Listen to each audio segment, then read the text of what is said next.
কি ছেলে জন্ম দিয়েছেন, কি কুলাঙ্গার জন্ম দিয়েছেন। জন্ম দেওয়ার সময় গলা টিপে মেরে দিতে পারলেন না। আমি ইজাজের মাকে বলবো, ইজাজের পরিবারকে বলবো, ইজাজের ভাইদেরকে বলবো, ইজাজের ফ্যামিলি থাকলে তার স্ত্রীকে বলবো, ইজাজের শ্বশুর থাকলে তাকে বলবো যে কি জামাই করেছেন আপনারা। ওই জামাই দেখুন, মায়ের মুখে পশ্চিম বাংলাতে মমতা ব্যানার্জি তার পুলিশকে দিয়ে মিথ্যা মামলা, খুন, পুলিশ কাস্টডিতে পিটিয়ে মারা এবং পুলিশে অত্যাচার চলছে। কোন অংশে কম আছে এখানে মুসলমানদের উপর অত্যাচার? আজকে ভুলে যাচ্ছি না, বছর দুয়েক আগে বারাইপুর পুলিশ ডিস্ট্রিক্টের আন্ডারে এক সপ্তাহে 4টে মুসলমানকে খুন করেছিল এই পুলিশ কাস্টডি জেল কাস্টডি মিলিয়ে। আজকে সেই ঘটনা আবার এখানে ঘটছে। এটা বন্ধ হওয়া দরকার। মমতা ব্যানার্জির পুলিশ যেভাবে সংখ্যালঘু মুসলমানদের উপরে, দলিতদের উপরে, আদিবাসীদের উপর অত্যাচার নেমে আসছে, কখনো শিকারি মুরা, কখনো বিদ্যুৎ মন্ডল, কখনো রুমা ওরাও, বা বিভিন্ন ভাবে আদিবাসীদের দলিতদের উপরে যেভাবে আক্রমণ নামাচ্ছে, কখনো মুসলমানদের উপরে, এটা মেনে নেওয়া যায় না। এটার একটা আমার শেষ দেখে ছাড়বো।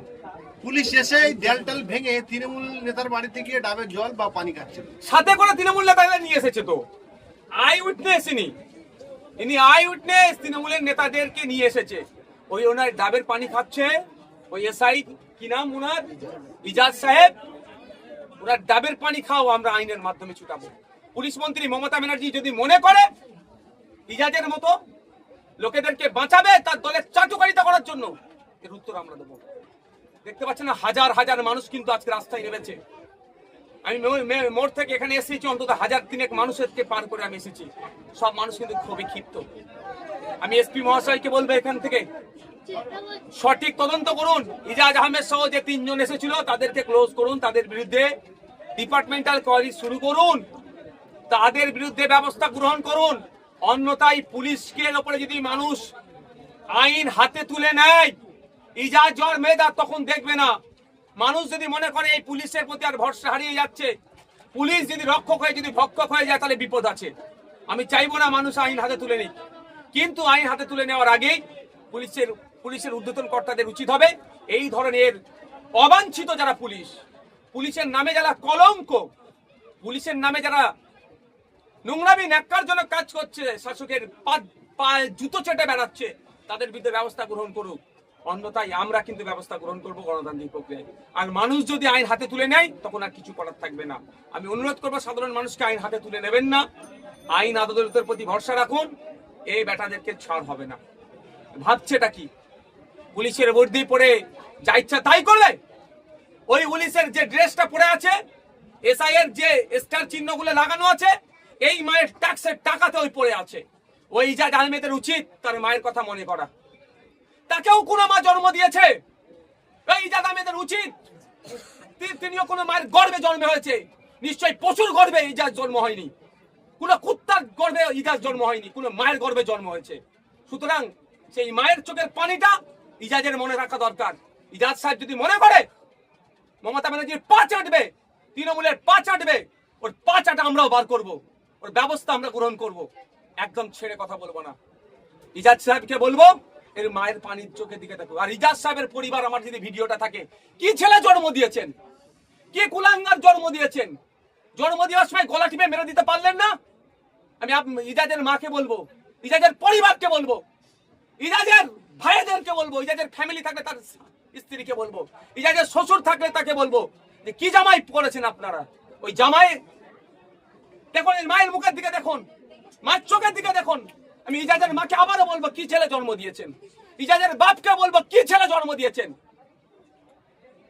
মুসলিম রীতি অনুযায়ী বলে দোয়া পড়তে হয়, ভুলে গিয়েছিলেন নাকি? কতটা গায়ে লাগতে পারে ইজাজের মা বাপকে, আমার কিচ্ছু করার নেই। এখনো ছেলেকে শুধরায় নেন, ছেলেকে শুধরে নিন, কারণ ছেলে এখন উঠছে। ওই রকম এসপি লেভেলের অফিসারকে জব্দ করে দিচ্ছি আমরা, ডিএসপি লেভেলের অফিসারকে আমরা জব্দ করে দিয়েছি। আর একটা এসআই যদি উড়াটা বন্ধ করতে বলবো, না হলে বিপদ আছে।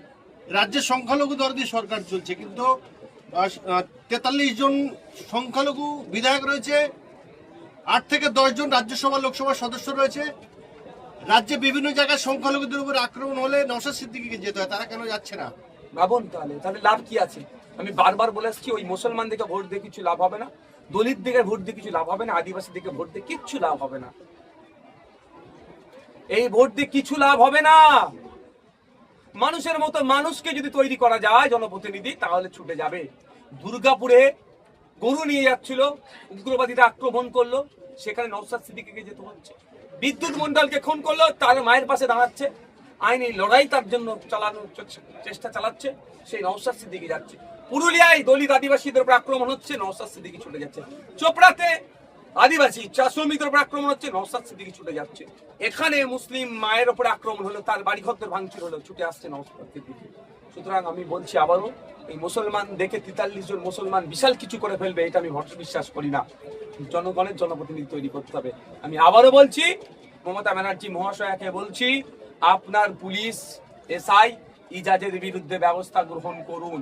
যদি ইজাজের বিরুদ্ধে ব্যবস্থা গ্রহণ না, ইজাজ সাহেবের বিরুদ্ধে ব্যবস্থা গ্রহণ না করেন, তাহলে এর জবাব কিন্তু বাংলার অগণিত হিন্দু মুসলমান দলিত আদিবাসী নির্বিশেষে মায়েরা জবাব দেবে। কারণ এই মায়ের চোখের পানি ইজাজের মা যদি না উপলব্ধি করে, তাহলে কিন্তু এটা অভিশাপটা কিন্তু যাবে না, অভিশাপ পাবে। আমি অভিশাপ দেবার কেউ নয়। ইজাজের এই মা কিন্তু মুখে না বললেও বুক ফাটা অভিশাপ দেবে।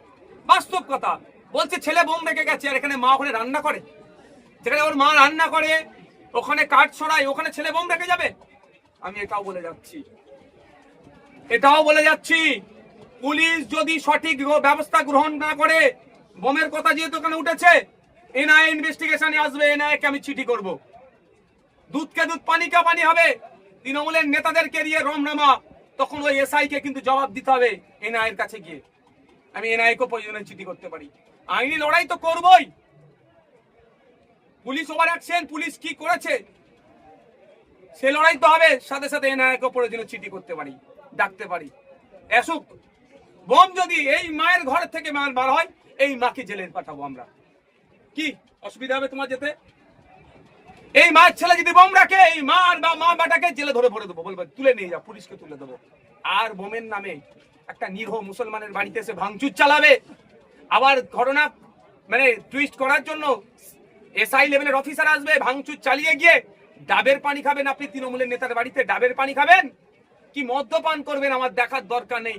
আপনি কি অসভ্যতামি করবেন আমার দেখার দরকার নেই। আপনি এসে যেভাবে ভেঙেছেন, এর জবাব আপনার কাছ থেকে আমরা নেব, ছেড়ে কথা বলবো না। আর আপনার এসপি কে আমরা ধরবো, এজাজ সাহেব আপনার এসপি কে ধরবো, আপনি সাবধানে থাকবেন, এটাও আমি বলে যাচ্ছি। আইনের মাধ্যমে আপনার সাথে বুঝে নেওয়া হবে। আর এজাজ সাহেবের আবার পরিবারকে বলছি, কি ছেলে জন্ম দিয়েছেন, কি ছেলে জন্ম দিয়েছেন। একটা মায়ের চোখের পানি বার করেছে অন্যায় ভাবে, এই ছেলে জন্ম হওয়ার পরে ফেলে দিতে পারলেন না, গলা টিপে মেরে দিতে পারলেন না। আমার কথাটা খারাপ লাগতে পারে, আমি এই ধরনের কথা বলি না। আজকে আমি বলতে বাধ্য হচ্ছি, ওই ছেলে এজাজের মাকে বলছি, এজাজের আব্বাকে বলছি, ওই এজাজকে জন্ম দেওয়ার আগে, এই জন্ম দেওয়ার আগে যদি পারতেন কি ব্যবহার করতে, সেটা ব্যবহার করতে, তাহলে ওই ছেলে জন্ম হতো না। আর জন্ম হয়ে গেছে, এই ধরনের ছেলে গলা টিপে মেরে দিতে পারলেন না। খারাপ লাগছে যাদের মা বাপকে ভিডিওটা শুনলে, কিছু করার নেই। আমার মা কাঁদছে, আমি সহ্য করতে পারবো না। যদি সত্যিকারের বাপ মা ঠিক থাকে, আমি আশা করবো ইজাজকে অন্তত মা, ইজাজের আব্বা মা, আমি মা হিসাবেই ডাকছি, ইজাজের বাপ আমি বাপ হিসাবে ডাকছি, বাপ মা তোমরা ইজাজকে একটু বুঝিও। কারণ এই চোখের পানিতে ইজাজের পরবর্তী প্রজন্মের হয়তো ক্যান্সার রোগ হবে, বাড়িতে ক্যান্সার রোগ জন্ম হবে, মানুষকে এই ধরনের কাঁদাবে, ক্যান্সার রোগ জন্ম হবে। তোমাদেরই হয়ে যেতে পারে মা, এই মায়ের অভিশাপে। কারণ কেউ পাপ করলো, কার উপরে পাপের আসবে সেটা বোঝা মুশকিল। আমি চাইবো ওই ধরনের না হয়। মাকে বলবো, মা তুমি বদদোয়া করো না, অভিশাপ করবে না, এটা আমি অনুরোধ করছি। আইনের মাধ্যমে লড়াই হবে।